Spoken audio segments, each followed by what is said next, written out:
मायावती एक ऐसा नाम जो कि सियासत में हमेशा ही अपने दबदबे के लिए जानी जाती हैं, लेकिन दबे छुपे कदम के जरिए। मायावती वो नाम है जो कि लगातार सुर्खियों में बनी रहती हैं, उनकी सीट चाहे जितनी भी आए। मायावती वो नाम है जो हर चुनाव में अपने वोट प्रतिशत से बाजी मार ले जाती हैं, भले ही उनके विधायक और सांसद कम हों। लोकसभा चुनाव में मायावती अपने गढ़ में प्रचार करने क्यों नहीं उतर रही हैं, ये बड़ा सवाल है। अंबेडकर नगर अपने गढ़ में प्रचार करने क्यों मायावती नहीं पहुंची हैं? क्योंकि यहां पर बीएसपी के जो सिटिंग सांसद हैं, उन्होंने यहां पर पूरी तरह से खेल बदल दिया है।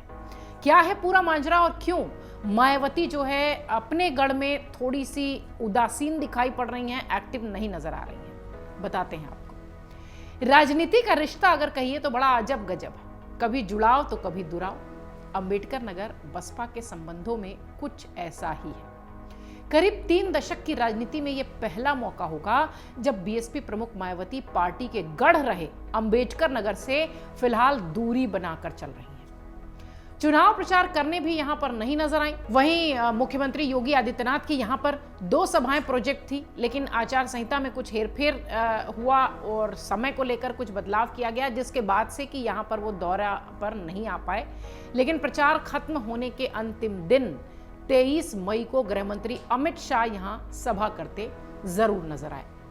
जिले की राजनीति बीएसपी के इर्द गिर्द घूमती है, इसमें कोई संदेह नहीं है। पूरा अंबेडकर नगर पूरी तरह से बीएसपी का गढ़ माना जाता है। साल 1995 में बीएसपी प्रमुख मायावती ने मुख्यमंत्री के तौर पर अंबेडकर नगर नाम से यहां पर जनपद की सौगात दी थी, यानी ये जनपद बनाया ही मायावती ने था। बसपा उसके बाद लोकसभा और विधानसभा चुनाव में धमाकेदार प्रदर्शन करती रही। यहां पर मायावती खुद जहां चुनाव प्रचार की कमान पूरी मजबूती से संभालती थी। शुरुआती दौर में तो 2-2, 3-3 रैलियां, जनसभाएं यहां होती थी। इस बार भी उम्मीद ये थी कि अंबेडकर नगर में जोरदार प्रचार होगा, लेकिन ऐसा नहीं हुआ। इस चुनाव में बीएसपी के लिए काफी कुछ बदल गया है। जैसा कि हमने शुरुआत में कहा कि जो सिटिंग एमपी हैं, उन्होंने ही बड़ा खेल कर दिया है। पिछले 5 सालों में पार्टी के कई बड़े नेता सपा और बीजेपी के साथ जा चुके हैं। यहाँ के जो टिकट को लेकर खींचतान रही है यहाँ पर, वो भी हमेशा हर साल देखने मिलती है। प्रचार के नाम पर राष्ट्रीय संयोजक पद से हटाए जाने से पहले मायावती के भतीजे आकाश आनंद यहां एक रैली करने वाले थे। पार्टी के महासचिव सतीश चंद्र मिश्र तक का दौरा यहां पर नहीं लगाया गया था, सिर्फ आकाश आनंद की रैली की तैयारी थी। बीजेपी ने बीते चुनाव में बसपा से सांसद चुने गए रितेश पांडे को इस सीट से प्रत्याशी घोषित किया है। वहीं समाजवादी पार्टी ने कटहरी से विधायक और बसपा सरकार में पूर्व मंत्री रहे लालजी वर्मा को उम्मीदवार बनाया है। इसके अलावा बहुजन समाज पार्टी ने नए चेहरे मोहम्मद कलाम शाह पर दाव लगाया है। लोकसभा चुनाव में जनता को साधने में राजनीतिक दलों की जोर आजमाइश देखने मिल रही है और इसी बीच इस अंबेडकर नगर सीट पर मुकाबला त्रिकोणीय है।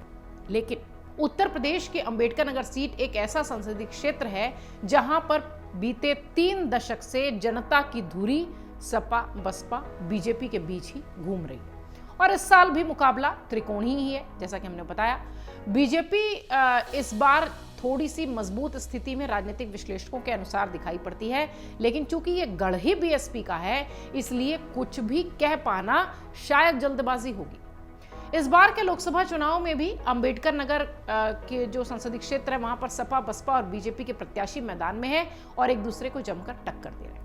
2014 की मोदी लहर में पहली बार लोकसभा चुनाव में बीजेपी ने यह सीट जीती थी।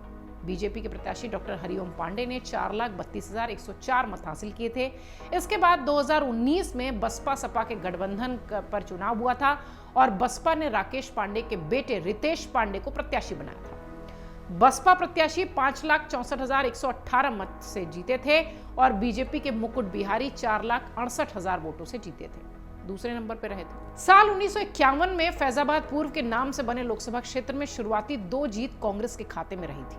कांग्रेस को साल 1962 में अकबरपुर सुरक्षित सीट बनने के बाद जनाधार मिला था और इसी साल 1967 में रिपब्लिकन पार्टी ऑफ इंडिया ने कांग्रेस को मात देते हुए जीत हासिल की थी। इसके बाद 1971 में कांग्रेस ने दोबारा इस सीट पर अपने कब्जा करने की बात कही। साल 1977-1980 में जनता पार्टी और जनता पार्टी की जीत हुई। सेकुलर जो थी और इस सीट पर 1984 में कांग्रेस को आखिरी बार जीत मिली। इस सीट से रामप्यारे सुमन जीते थे। इसके बाद 1989 और 91 में जनता दल से राम अवध सांसद चुने गए थे। लेकिन उसके बाद मायावती का शासन आया और मायावती ने अपने कार्यकाल में इस जनपद का निर्माण किया था और ये जनपद जब बना तब उसके बाद से यहाँ पर बीएसपी ने अपनी मजबूत पकड़ रखी और जमकर, चाहे वो लोकसभा का चुनाव हो चाहे वो विधानसभा का चुनाव हो, यहाँ पर ज्यादातर जो वोट बैंक था वो बीएसपी का ही रहा है, इसलिए इसे बीएसपी का गढ़ कहा जाता रहा है। लेकिन इस बीच अब खबर ये भी है कि जिस तरीके से यहाँ पर जो बीजेपी के कैंडिडेट हैं उन्होंने बीएसपी का साथ छोड़कर बीजेपी का हाथ थामा, तब से पूरा खेल बदल गया और शायद इसीलिए बीएसपी सुप्रीमो मायावती अपने ही गढ़ में प्रचार करती नहीं नजर आई। एग्जिट पोल 2024 1 जून शाम 6 बजे से, लोकसभा चुनाव के नतीजे 4 जून सुबह 7 बजे से। देखिए चुनाव नतीजों से जुड़ी हर खबर सबसे पहले, सबसे सटीक, केवल अमर उजाला पर, amarujala.com।